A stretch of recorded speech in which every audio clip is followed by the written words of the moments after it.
Saudas irmãs e irmãos, com a graça e a paz do nosso Senhor Jesus. No Brasil, em 28 de abril, é celebrado o Dia da Educação. E como essa data surgiu? Ela foi criada a partir do Fórum Mundial de Educação. Assim, a data foi organizada pela Unesco, visando a educação, a ciência e a cultura, e ocorreu em Dakar, capital do Senegal, na África, em 2000. E nesse fórum, que contou com representantes de centenas de países, foi feito um pacto que visa garantir que toda criança e adolescente tenha acesso à educação básica e secundária. Entretanto, mesmo com a sua importância, a data é tida apenas como marco histórico, porque não foi aprovada como data oficial pelos regimentos da ONU. De fato, as declarações e acordos internacionais proporcionam a cooperação dos governos dos países e, baseados na Declaração de Direitos Humanos, a educação recebe grande importância como um direito fundamental. Assim, o item 7 da Declaração de Dakar trouxe a formulação dos objetivos propostos que deviam ser cumpridos dentro de 15 anos, quando o novo fórum ocorreu em 2015 na Coreia do Sul, no qual estabeleceu-se novas metas até 2030. Nisso, a Declaração de Incheon foi formulada para incentivar os países a proporcionarem uma educação inclusiva, igualitária e com qualidade e facilitando o aprendizado para toda a vida. Com tantas mudanças que o mundo tem passado nos últimos séculos, a educação se torna vital na escola e em casa, porque é importante para o desenvolvimento da humanidade.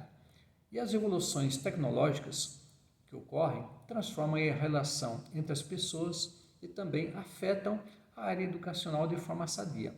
Por isso, o educar deve ser feito de forma que demonstre que os cidadãos sejam preparados para viver em meio à constante evolução e não ficar apenas decorando conteúdos e fórmulas. A grande verdade é que a educação é vital porque participa na evolução e transformação do mundo. Por isso que os governos firmam compromissos para investir nas metas educacionais e também no desenvolvimento sustentável. O fato é que ter um ensino de qualidade deve ser um compromisso global. É pena que haja lideranças que preferem não investir na liderança e na educação. E não apenas nesse dia, mas em todos, a educação precisa ser reconhecida como direito fundamental na vida das pessoas, como elemento construtor de uma sociedade justa e igualitária. A educação realmente é muito importante, porque quando as portas do saber são abertas e se tornam acessíveis para as pessoas, elas se desenvolvem e se tornam mais úteis à sociedade. Porém, quando a educação é negada, sucateada ou deixada de lado, toda a população sofre. Infelizmente, quem não tem acesso à educação se torna como uma folha que é levada pelo vento e não consegue se enraizar, ficando assim, como se diz, à deriva. Sabemos que a educação proporciona uma melhor qualidade de vida, porque portas se abrem como bons empregos para as pessoas. Pena que nem todas as pessoas que têm condições de ajudar o fazem, preferindo deixar pessoas à própria sorte. E conhecemos bem a realidade à nossa volta, quando observamos pessoas vivendo nas piores realidades possíveis porque não tiveram oportunidades e, em muitos casos, elas lhes são negadas. Mas a Bíblia revela algo sobre esse tema relacionado à educação? Sim. Vejamos o caso de Jesus, que com o conhecido evento do Sermão do Monte, trouxe como um professor um grande ensino para os seus discípulos e para toda a humanidade. E o relato se desenrola em Mateus 5, de 1 a 2, capítulo 7, versículos 28 e 29, versículo 8, versículo 1. Observamos o que esses textos mencionam. Capítulo 5, versículo de 1 a 2. E Jesus, vendo a multidão, subiu ao monte, e assentando-se, aproximaram-se dele os seus discípulos, e abrindo a sua boca os ensinava, dizendo, capítulo 7, versículos 28 e 29. E aconteceu que, concluindo Jesus esse discurso, a multidão se admirou da sua doutrina, porquanto os ensinava como tendo autoridade e não como os escribas. Capítulo 8, versículo 1. E descendo ele do monte, seguiu uma grande multidão. Pelos textos citados, observamos que Jesus subiu no monte, se assentou para ensinar seus discípulos e uma multidão. e ensinou o conteúdo que discorre nos capítulos 5, 6 e 7. No final, a multidão ficou admirada com os ensinos porque sentiram autoridade e conhecimento do que lhes foi passado. E no primeiro versículo do capítulo 8, Jesus desceu do monte. E se observarmos bem o conteúdo que ele ensinou, tem a ver com ensinos que levam a práticas sociais e que visam uma melhoria de vida, tanto individual como coletiva. Outro caso de preocupação com a educação observamos no relato de Daniel, capítulo 1, versículos 3 e 4, no qual o rei ordenou que 4 rapazes de Israel fossem educados na literatura e idioma dos caldeus. Vejamos. E disse o rei Aspenaz, chefe de seus eunucos, que trouxesse algum dos filhos de Israel e da linhagem real e dos príncipes, jovens em quem não houvesse defeito algum, de boa aparência, e instruídos em toda a sabedoria, e doutos em ciência, e entendidos de conhecimento, e que tivessem habilidade para assistirem no palácio do rei, e que eles ensinassem as letras e a língua dos caldeus. Pode haver algumas intenções nessa atitude por parte do rei. Entretanto, ele teve a preocupação de que houvesse educação para esses israelitas. E todo investimento tem um preço, que foi alimentá-los e fornecer-lhes moradias e vestimentas também. E por falar em educação, observemos o caso de Moisés, que, sendo hebreu, foi ensinado em todo o conhecimento e cultura egípcia. Vejamos a menção relatada em Atos 7, versículo 22. E Moisés foi instruído em toda a ciência dos egípcios e era poderoso em suas palavras e obras. Vemos assim que a Bíblia revela que a educação sempre foi primordial para o desenvolvimento do ser humano. É interessante observar o que Paulo disse, como menciona Atos 22, versículos 2 e 3. E quando ouviram falar-lhes em língua hebraica, maior silêncio guardaram. E disse, quanto a mim, sou judeu, nascido em Tarso da Cilícia, e nessa cidade criado aos pés de Gamaliel, instruído conforme a verdade da lei de nossos pais, zelador de Deus, como todos vós hoje sois. Gamaliel era praticamente o suprassumo em conhecimento, e ele foi o professor de Paulo, lhe passando uma excelente educação, não apenas teórica, mas prática também. Não vamos ignorar que nesse contexto a evolução era marcada por conhecimento e não por artefatos tecnológicos, porque não havia nem mesmo energia elétrica.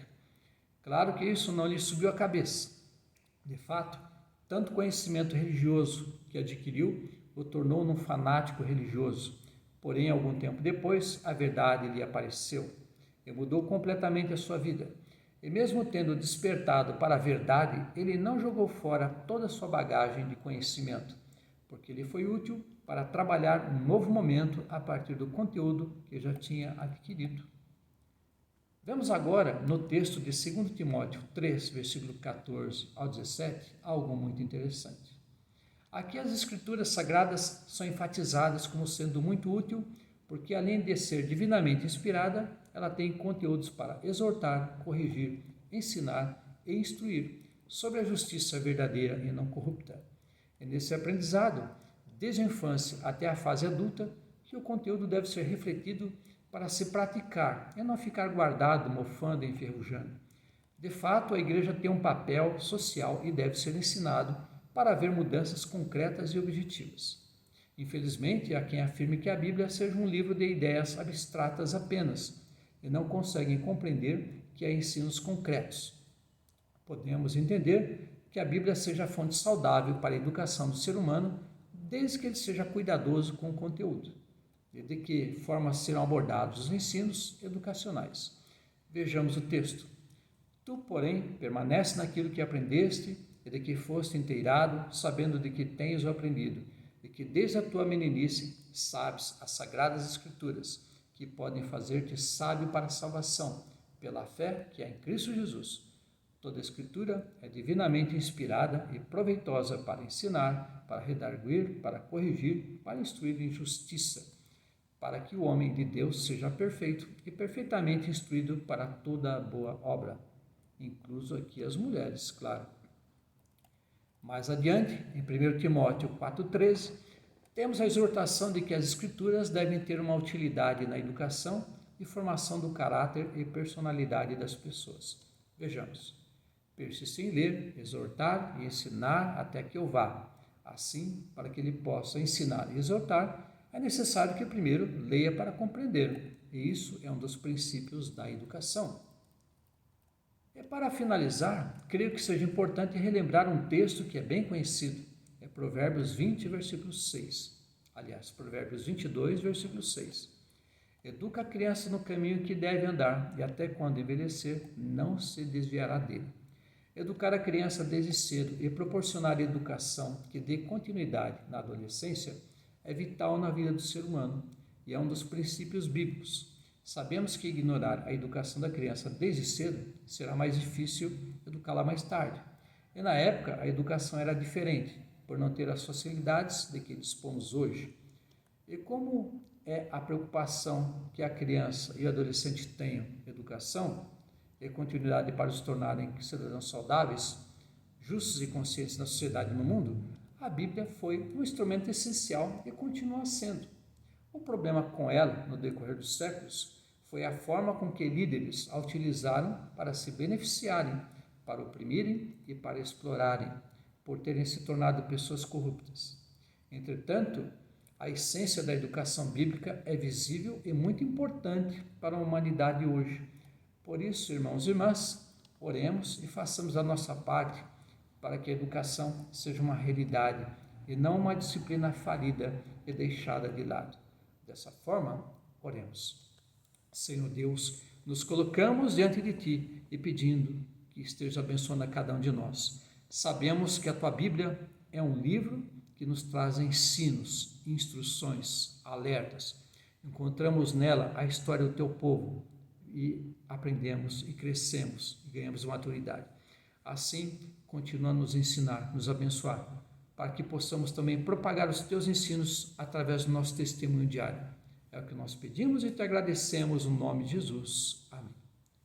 Um abraço fraternal em Cristo Jesus, minhas irmãs e meus irmãos, e que este vídeo seja educacional para todos nós sempre. Amém.